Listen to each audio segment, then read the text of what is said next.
មុនពេលខ្ញុំរៀបការខ្ញុំអត់ដែរចូលចក្រានសោះព្រោះខ្ញុំជាមនុស្សស្រីម្នាក់ដែលចេះតែរកស៊ីហើយខ្ញុំអត់ដែរមានពេលខ្វល់រឿងចក្រានជើងឆ្នាំងទេប៉ុន្តែបន្ទាប់ពីខ្លាចជាប្រពន្ធគេខ្ញុំចាប់ផ្ដើមរៀនធ្វើម្ហូបមិនមែនដោយសារតែវាជាទុននីតិណាប៉ុន្តែដោយសារតែខ្ញុំចង់ធ្វើហ្មងប៉ះចំគ្រួសាររបស់ខ្ញុំគឺជាមនុស្សម្នាក់ដែលរើសម្ហូបខ្លាំងមែនតើហើយតែម្ហូបណាដែលមានក្លិនខ្លាំងដូចជាប្រហុកផ្អកទុរេនអីហ្នឹងគាត់អត់ចេះទាំងអស់អ្នកណាគេខ្លះអត់ចេះញ៉ាំទុរេនខមមិនឥឡូវមកចឹងថ្ងៃហ្នឹងចង់ធ្វើបែបគ្រួសារខ្ញុំម្ដងខ្ញុំនឹងធ្វើបាយតណើបទុរេនឲ្យគាត់ញ៉ាំម៉ាក់អើយម៉ាក់មិនស្រែកហមម៉ាក់ជួយទេថ្ងៃហ្នឹងត្រូវតែញ៉ាំតោះនេះគឺជាភាគទី5នៃការរៀនធ្វើម្ហូបឲ្យប្តីខ្ញុំញ៉ាំខ្ញុំចេញពីធ្វើការភ្លាមគឺខ្ញុំរត់ទៅផ្សារភ្លាមហ្មងទៅដល់អត់មានទុរេនទុំទេមានតែស្វាយទុំតែគ្រួសារខ្ញុំគេដកថាទិញស្វាយសិនទៅទិញស្វាយសិនទៅសារតែគេចង់បញ្ជាខ្ញុំពីការទិញទុរេនខ្ញុំអត់មាត់ទេខ្ញុំក៏ទិញស្វាយសិនហើយក៏មករកទិញអង្គតអញ្ចឹងណាអង្គនេះគឺអង្គតណាមួយថងកន្លះគីឡូហ្មងបន្ទាប់មកគឺមករកខ្ទិះដូងអ្នកដឹងហើយនៅសារទៅនៅអត់មានអាខ្ទិះដូងកិនស្រាប់ទេមានតែកំប៉ុងស្រាប់ហើយមានច្រើនជំរឿសមែនតើអញ្ចឹងខ្ញុំត្រូវការជំនួយឃើញនិយាយទូរស័ព្ទមាត់ជីបអូជីបអូខ្ញុំប្រកាសជាគិតថាខ្ញុំនិយាយជាមួយណាគេម៉ាក់ឬក៏អ្នកណាតែតាមពិតអត់ទេណានិយាយជាមួយនឹង ChatGPT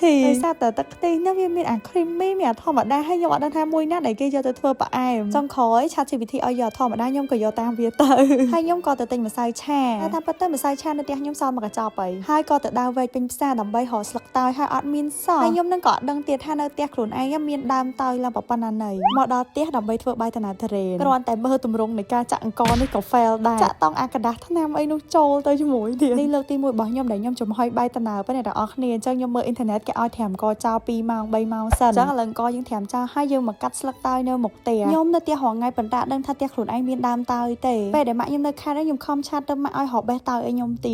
តម៉ាក់ផើងប៉ុណ្ណាណីនៅមុខផ្ទះនោះបែរដើមការក្តាស់នោះអីក៏ទៅកូនហ្នឹងអ្នកទាំងអស់គ្នាម៉ែខ្ញុំឡើងហួសចិត្តហ្មង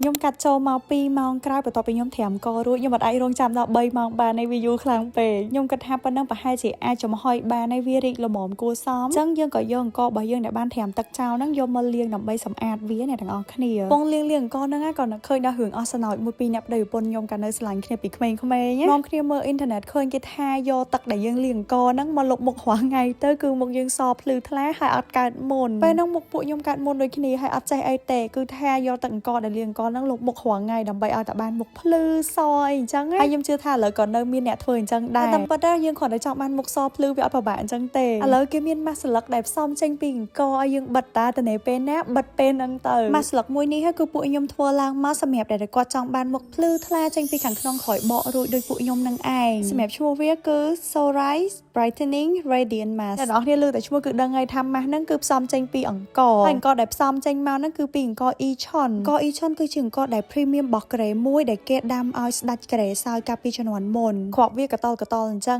ហើយសារធាតុអង្គនៅក្នុងម៉ាស់នេះគឺវាជួយទៅធ្វើឲ្យមុខយើងភ្លឺថ្លាចេញពីខាងក្នុងវាអាចជួយព្យាបាលទៅលើស្នាមគ្រប់ប្រភេទហើយជាពិសេសនោះគឺវាធ្វើឲ្យមុខយើងមានជាតិទឹកជាតិសំណើមហើយវាផ្លាំស្រស់ស្រាយក្រោយពីយើងបិទវារយៈពេល15នាទីអ្នកនរគ្នាមកមើលតែមុខពីអ្នកខ្ញុំមុននឹងក្រោយពេលបិទហើយទៅគឺដឹងហើយថាលទ្ធផលវាបែបណានេះគឺខ្ញុំណែនាំមែនតើសម្រាប់អ្នកដែលគាត់ចង់បានមុខភ្លឺថ្លាចេញពីខាងក្នុងនិងអ្នកដែលគាត់ចង់ព្យាបាលស្នាមដែលសល់ពីមុនលើមុខគាត់ហើយអ្នកនរគ្នាអាចបិទជាប្រចាំថ្ងៃបានទៀតដោយសារអត់មានសារធាតុជំរុះកោសិកាអញ្ចឹងយើងអាចបិទវារាល់ថ្ងៃក៏បានដែរដើម្បីឲ្យឃើញផលហត់តែលឿនខ្ញុំអត់យល់ទេអ្នកទាំងអស់គ្នាដោយសារតែអានេះខ្ញុំអត់ដឹងថាខ្ញុំត្រូវដាំអង្គនឹងមិនបានឲ្យវាចេញពណ៌តើយពេលដែលខ្ញុំក្លុកទឹកតើយនេះខ្ញុំគិតថាខ្ញុំយកទឹកដែលពណ៌ធួយចេកនេះយកទៅដាំជាមួយនឹងបាយទៅឲ្យវាចេញពណ៌ហ្នឹងប៉ុន្តែនៅពេលដែលខ្ញុំក្លុកអាហ្នឹងហើយបើខ្ញុំនឹកឃើញថាបាយតើខ្ញុំចំហុយហ្នឹងអញ្ចឹងខ្ញុំដាក់ទឹកនឹងចូលមិនកើតមួយបាយហ្នឹងពេលហ្នឹងក៏ទៅសួរម៉ាក់ហើយម៉ាក់ប្រាប់ថាធ្វើអញ្ចឹងខុសហើយម៉ាក់ក៏ប្រាប់ថាអាហ្នឹងតើតាគេដាំទៅគេដាក់ជាមួយនឹងទឹកបៃតងហ្នឹងទៅវាចេញពណ៌ហ្នឹងមកអ្នកទាំងអស់គ្នាតែបើឈលជាយើងអត់ចេះហើយវាខុសហើយបាត់ហើយអ្នកទាំងអស់គ្នាខ្ញុំក៏គិតថាអូខេឥឡូវយើងអង្គហ្នឹងមកត្រាំជាមួយនឹងទឹកតើយហ្នឹង1ម៉ោងទៀតទៅគីឡូវាអាចខំពណ៌បានខ្លះអញ្ចឹងណាអ្នកទាំងអស់គ្នាព្រោះខ្ញុំអត់ចេះដាំទេខ្ញុំមើលតែវិធីគេចំហុយហើយខ្ញុំគិតថាបើខ្ញុំទៅដាំបាយហ្នឹងមួយទឹកតើយហ្នឹងគឺវាពិបាកមែនតើខ្ញុំខ្លាចវាឆៅ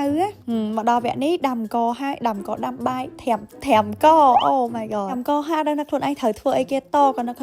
ទុរេនតែប៉ុន្តែខ្ញុំដើមមហោទុរេនតែមុនហ្នឹងប៉ុន្តែខ្ញុំវល់អស់ហើយអ្នកទាំងអស់គ្នាអញ្ចឹងយើងចាប់ដើមធ្វើនៅទូឯកសំខាន់របស់យើងហើយខ្ញុំចាក់ទឹកខ្ទិះដូងហ្នឹងកន្លះ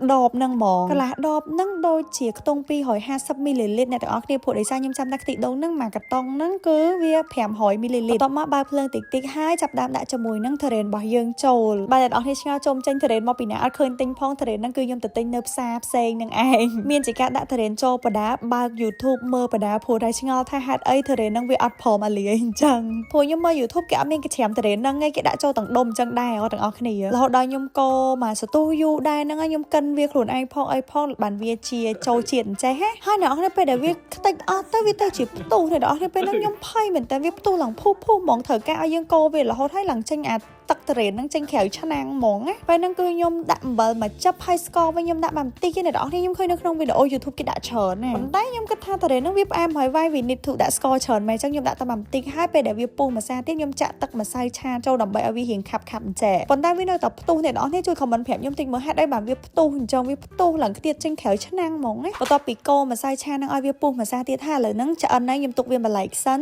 យើងមកចាត់ការជាមួយនឹងអង្គយើងម្ដងនេះចិត្ត1ម៉ោងណាអ្នកនរគ្នាប៉ុន្តែអត់មានខាំពណ៌អីបន្តិចសោះពណ៌លឿងតែបន្តិចមែនតើហ្មងណានិយាយទៅស្លឹកតើដែលខ្ញុំកាត់ហ្នឹងមើលទៅដូចជាអត់មានសាច់ការអីសោះហើយក៏ខ្ញុំចាប់ដើមយកវាទៅដាក់ចំហុយពិបាកមែនតើអ្នកទាំងអស់គ្នាបាយតាណាតរេននេះពេលដែលចំហុយខ្ញុំត្រូវទៅហៅវីដេអូផ្សេងទៀតព្រោះអ្នកដែលធ្វើបាយតាណាតរេនគាត់អត់ប្រាប់ពីរបៀបចំហុយទេអញ្ចឹងខ្ញុំត្រូវការមើលវីដេអូអ្នកផ្សេងផងសួរម៉ាក់ខ្ញុំផងថាមិនអញ្ចឹងឲ្យម៉ាក់រវល់តែជាមួយផ្កាគាត់អូយពិបាកសួរមែនតើអ៊ីម៉ុំអញ្ចឹងចំហុយហ្នឹងម៉ាក់ឲ្យដាក់ទឹកអាកន្លះឆ្នាំងចំហុយហ្នឹងហើយបន្ទាប់មកម៉ាក់ថាអញ្ចឹងដាក់ស្លឹកតើយពីលើនឹងតិចទៅឲ្យវាឈ្ងុយហើយខ្ញុំត្រូវគ្របវាដាក់ទុកចំហុយរហូតដល់ទឹកនឹងពុះក្រោយពុះរួចខ្ញុំត្រូវមកជ្រោយវា15នាទីម្ដងអ្នកទាំងអស់គ្នាដាក់ចំហុយអត់គ្របក្របទេតតែទឹកពុះឲ្យបានមហោកម្របឆ្នាំងអស់និយាយតែម្ដងចុងភៅថ្មីថ្មោងអញ្ចឹងអ្នកទាំងអស់គ្នាឡើយនេះខ្ញុំមកធ្វើខ្ទិះដូងដើម្បីស្រោចពីលើបាយតាណាតរេនយើងតិចទៀតខ្ញុំដាក់អំបិលបន្តិចជាមួយនឹងម្សៅឆាបន្តិចអានេះខ្ញុំជំនាញមកដោយសារលើកមុនហ្នឹងខ្ញុំធ្លាប់ធ្វើវាដាក់ជាមួយនឹង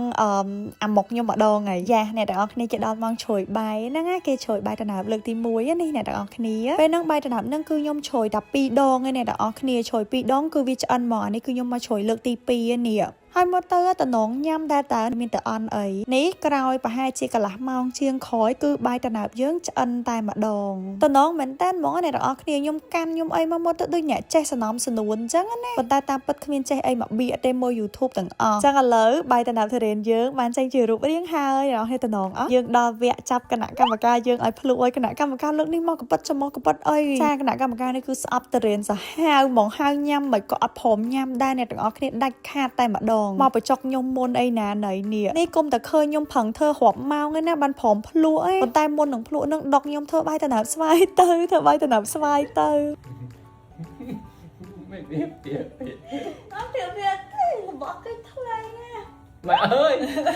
ម៉ាក់ តែគ្នាមានជាការស្រែកហៅម៉ែក្មេកឲ្យជួយផងអីផងនិយាយទៅគាត់អត់ចូលចិត្តរបស់ដែលអេកបបាច់អញ្ចឹងឯអ្នកទាំងអស់គ្នាហើយប៉ះជាមួយមនុស្សអត់ចេះញ៉ាំទុរេនទៀតរកធ្វើបាបគ្នាដល់កហ្មងហើយខ្ញុំផឹងព្រៀនគាត់ឲ្យញ៉ាំខ្ញុំឲ្យគាត់គិតថាឆ្ងាញ់ព្រោះអាហ្នឹងវាឈ្ងុយវាអត់មានអីស្អុយទេប៉ុន្តែគាត់និយាយថាទុរេនហ្នឹងគឺស្អុយខ្លាំងណាស់សម្រាប់គាត់អញ្ចឹងសរុបមកគឺខ្ញុំញ៉ាំទាំងអស់ហើយគាត់ញ៉ាំបានតែ2ម៉ាត់គាត់ថាបាយតាណាបហ្នឹងឆ្ងាញ់បើសិនជាអត់មានទុរេនមើលគេខំផឹងលេបប៉ុន្តែខ្ញុំភ្លក់ខ្លួនឯងឯអ្នកនរគ្នាបាយតាណាតរេនដែលខ្ញុំធ្វើហ្នឹងគឺឆ្ងាញ់គាត់ថាលើកនឹង fail ហើយគ្រូសាខ្ញុំទូធ្វើមិនក៏គាត់អត់ចេះញ៉ាំដែរចឹងអ្នកនរគ្នាខមមិនប្រាប់ខ្ញុំផងថាភាគទី6ចង់ធ្វើម្ហូបអីគេជួបជាមួយខ្ញុំ Aileen នៅវីដេអូក្រោយ